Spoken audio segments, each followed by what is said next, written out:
I never imagined the man I trusted most would become the one who broke me. Love, loyalty, promises of forever. Those words used to mean something. Now they feel like shadows of a life I can barely recognize. This isn't just the story of a marriage falling apart. It's the story of how I learned that strength sometimes comes when everything else has been torn away. My name is Elena Morales and I'm 31 years old. I grew up in a cramped two-bedroom home on the outskirts of Riverton, a small town where everyone knew everyone else's secrets. My mother, Marisol, raised me and my 3 sisters after leaving my father role when I was only 7. She never sugarcoated the reason for their divorce. He couldn't stay faithful. Girls, she used to say, her hands raw from endless house cleaning jobs. A woman's dignity is the only thing that can't be taken from her. Guard it with everything you have. Her words were sacred to us.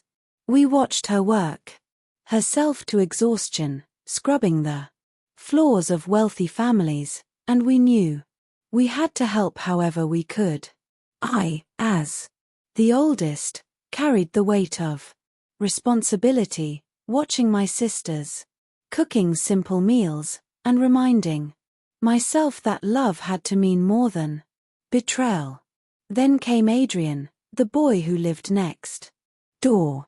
He had strong arms from working in his father's metal shop and a grin that could undo me with just a flash.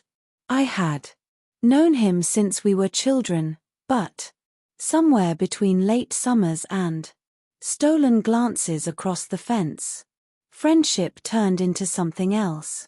I still remember running breathlessly to tell my mother about the flutter in my chest the first time Adrian's hand brushed mine. She studied me, tired, eyes softening for the first time in years, and said, "Be careful, Elena. But maybe this one's different." Months later, he asked me to marry him.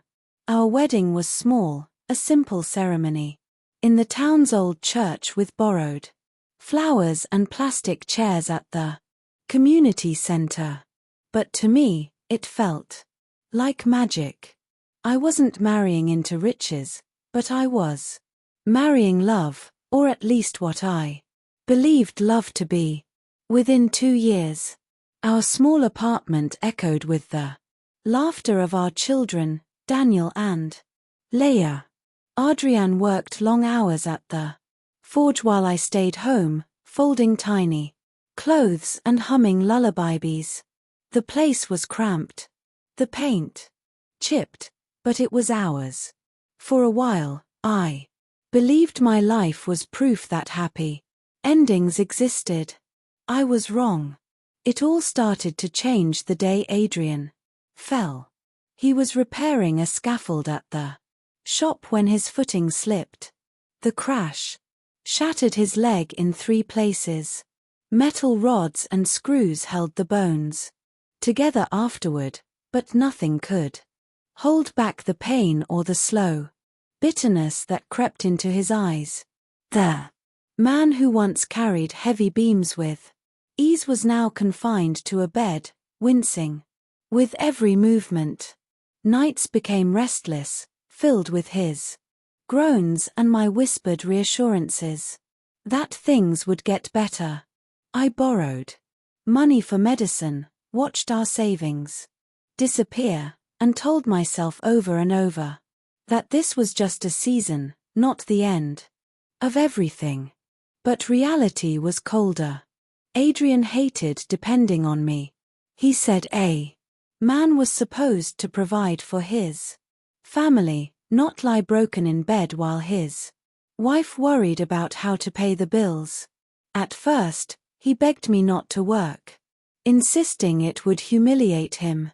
But after weeks of arguments and tears, he finally gave in. So I searched And when I answered a notice pinned to the market. Bored, my world tilted. The job was at the estate of Victor and Olivia Carrington, a wealthy couple who lived just outside Riverton. Olivia was a physician, often away at the hospital, and Victor was a successful businessman with polished shoes and eyes that seemed to measure people like assets. From the beginning, Olivia treated me kindly. She smiled when I came through the door, trusted me with her shopping lists, and even asked me about Daniel and Leia. For the first time in months, I felt useful. Again.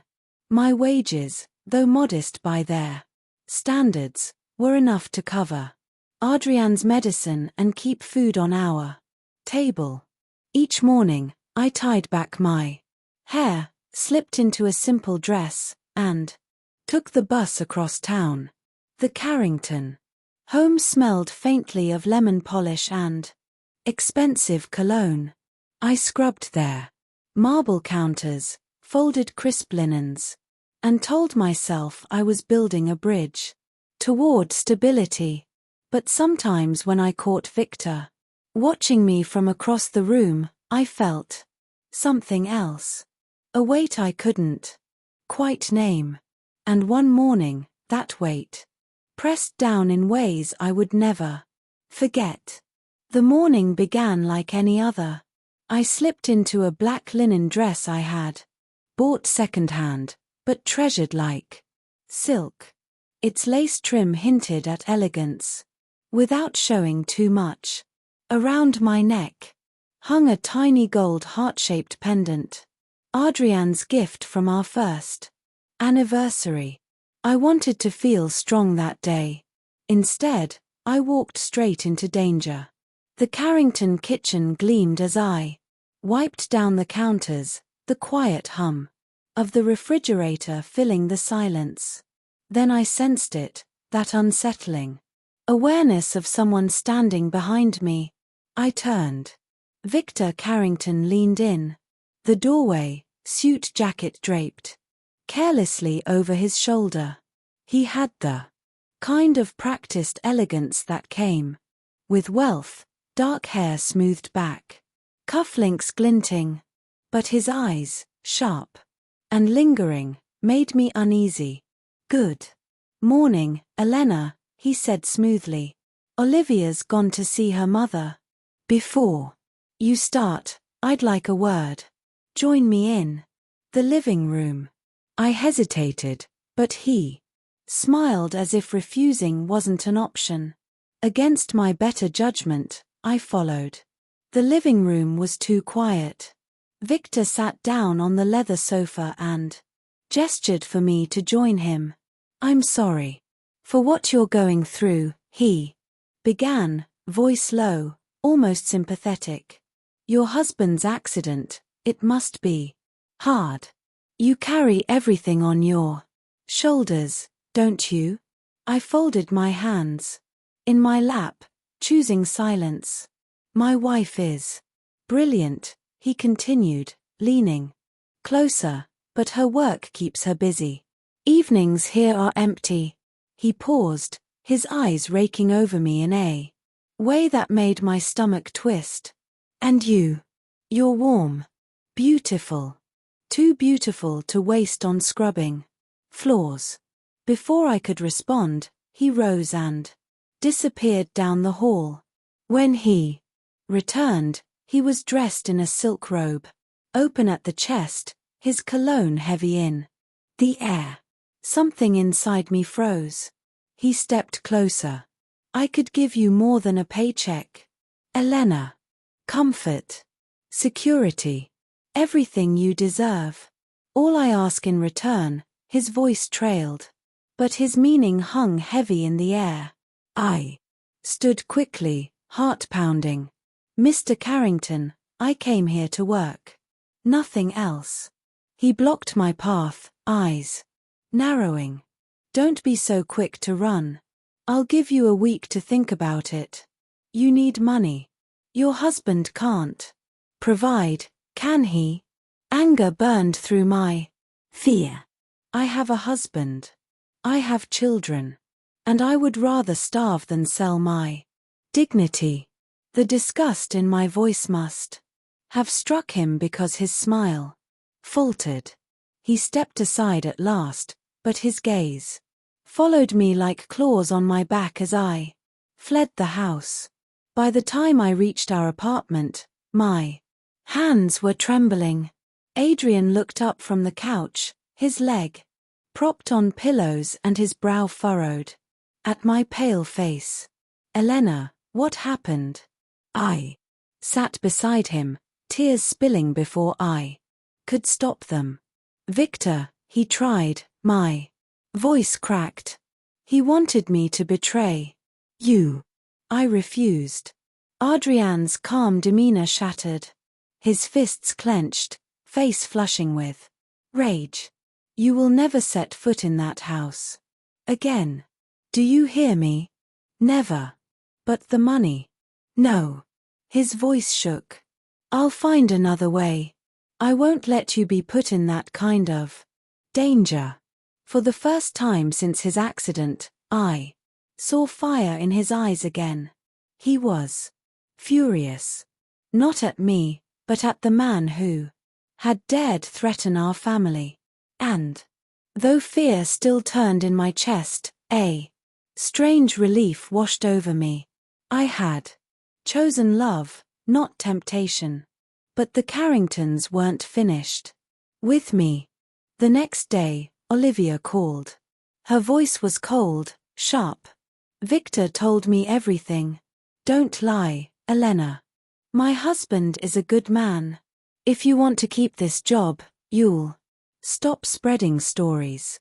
Her words cut deep. She didn't believe me. I had not only lost my job, I had lost trust, dignity, and the sense of safety I once felt. Adrian pulled me close. You don't need them. I know the truth. I'll stand by you. And for the first time in months, despite everything, I felt safe again. The days after I left, the Carringtons felt strangely quiet, almost hollow. Without the job, I didn't know how we would manage. But Adrian was unshakable. Even with his legs still weak, he insisted, I'll find work.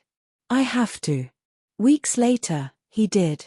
A neighbor who ran a bicycle repair shop offered him a position.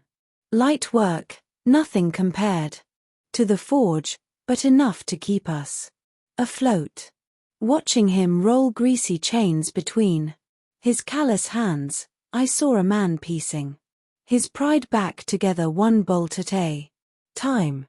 I matched his effort in my own way.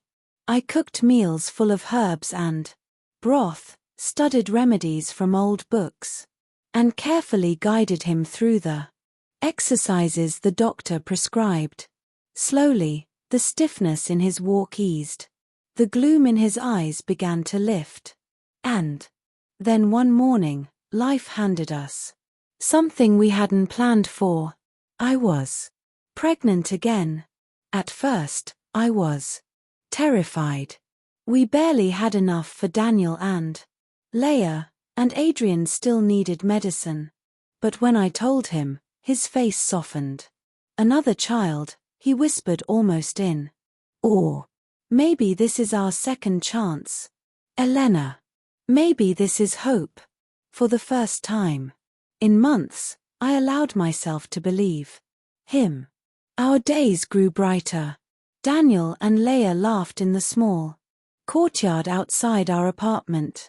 Adrian came home smelling of metal and oil, and he would sit with me on the floor to help fold laundry. Even our intimacy, once stolen by his injury, returned in tender, hesitant ways. The closeness we had feared was gone, began to bloom again. At night, when I lay with my head on his chest, I thought, we survived the accident. We survived, Victor.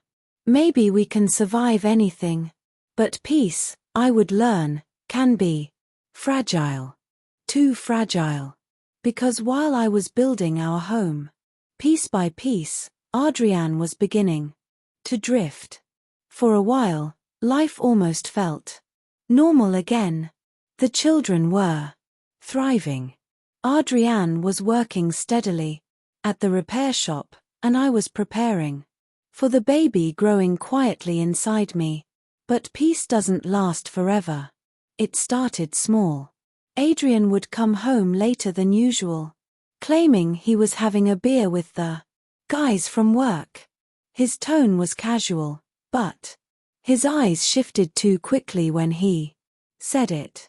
I wanted to trust him, needed to trust him, but an unease began to take root.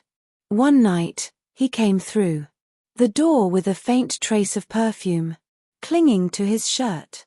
It wasn't mine. I stared at him, my voice trembling. Adrian, where were you? He sank onto the couch, rubbing the back of his neck. I met someone. Just a colleague. The words sliced through me. Met someone. A colleague didn't leave perfume behind. My chest tightened. You're sick, Adrian. You're supposed to be healing, working. For us, for your family. And I'm pregnant. How could you? How could you do this? Now. His expression was eerily calm. It's not what you think. She's different, that's all.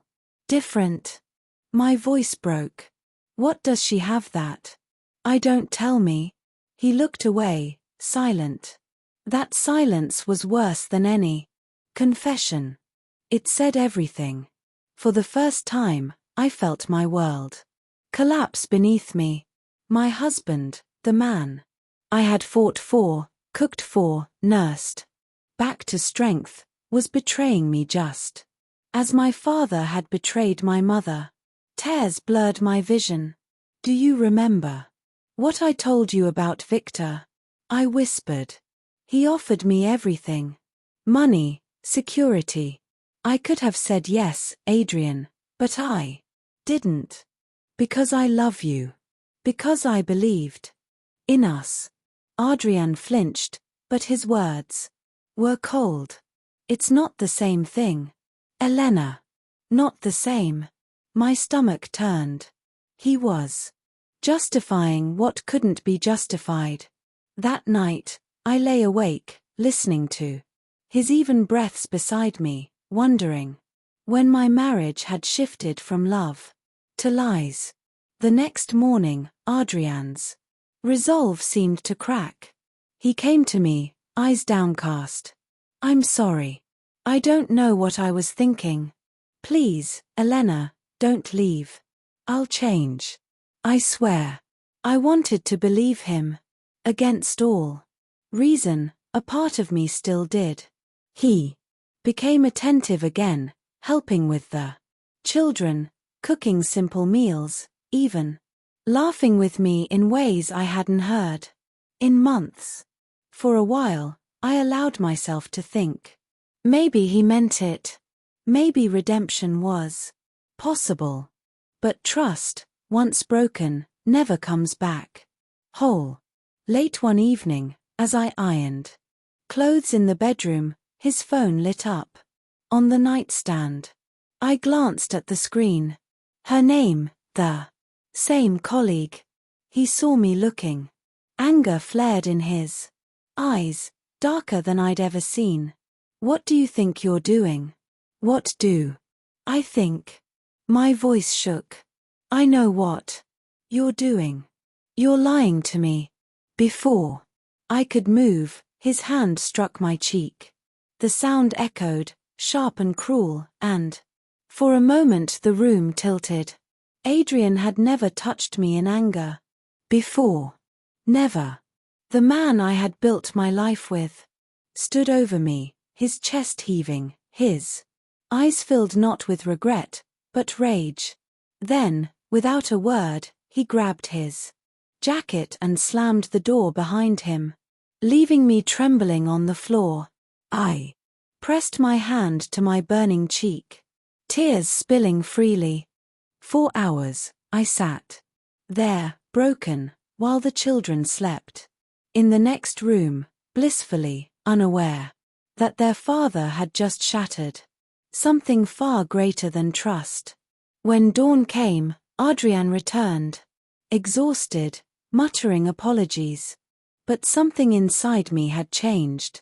Where love once lived, a seed of hatred now took root. And I knew, though I hadn't said it aloud yet, that our marriage was standing on borrowed time. The morning after his outburst, I couldn't look at him the same way. Adrian shuffled into the kitchen, pale, his voice low. "Elena, I don't know what came over me. I love you. Please forgive me."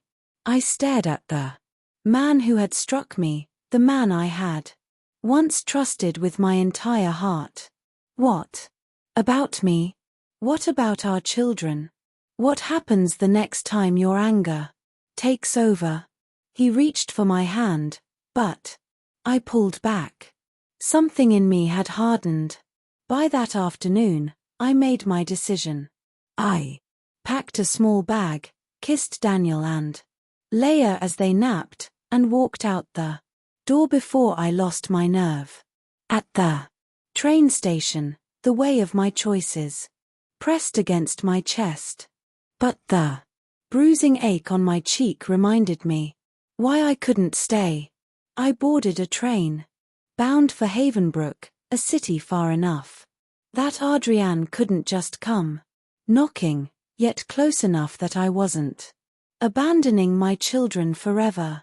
In Havenbrook, I rented a tiny room above a bakery owned by a distant cousin. The scent of fresh bread drifted through the walls at dawn, a cruel contrast to the hollow ache inside me. I spent those first nights staring at the ceiling, fists clenched, whispering to myself that I had done the right thing. But when silence wrapped around me too tightly, doubts crept in. What if the children thought I had abandoned them? What if Adrian convinced them I was the villain? Days passed before his calls began. At first, I ignored them. The sound of his name flashing across the screen like a knife. But then one evening, my hands shaking, I answered. "Elena, please." His voice broke through the static. "Come home. Forgive me. I don't know what I was thinking. It was her fault. It's over now. Please, I love you. The kids need you." I pressed the phone to my ear, silent, torn. Every instinct screamed not to trust him. Yet my heart twisted at the mention of Daniel and Leia. "Please," he begged again, his voice thick with desperation. "I'll change. I swear to you, I'll change." I wanted to hang up, to sever the thread binding me to him, but my resolve cracked under the weight of memory. The laughter we once shared, the promises whispered late at night, the way he had once looked at me, as though I were his whole world. Against all logic, I whispered, "I'll think about it." And that was all he needed to keep calling. Every day, every night. Until exhaustion and longing blurred together and I began to believe against reason that maybe, just maybe, a second chance could save us. But what waited for me back home was not the love I remembered. It was something darker. When the train pulled into Riverton, my chest felt heavy with dread and hope, tangled together. I told myself I was coming back for the children, that they deserved their mother, that Adrian could keep his promise. But the moment I unlocked the apartment door, the illusion shattered. The air was stale, thick with dust and neglect. Toys were scattered across the floor. Dirty dishes piled in the sink, laundry sour in the basket. Daniel and Leah, their clothes wrinkled and faces tired, looked up at me with wide eyes. They ran into my arms, clinging as if afraid I might vanish again. And Adrian? He leaned against the doorway, expression blank, voice flat. Good. You're back. No warmth. No remorse. Just indifference. Something inside me cracked.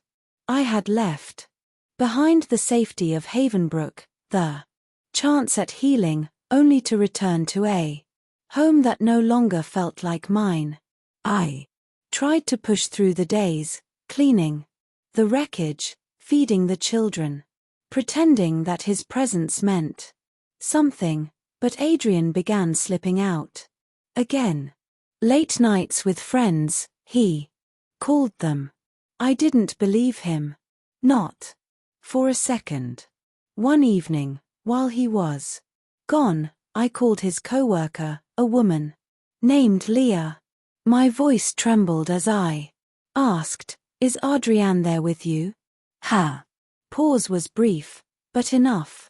"Yes, he's here." The final thread snapped. When Adrian stumbled and later I stood waiting. My voice was calm, steady in a way that scared even me.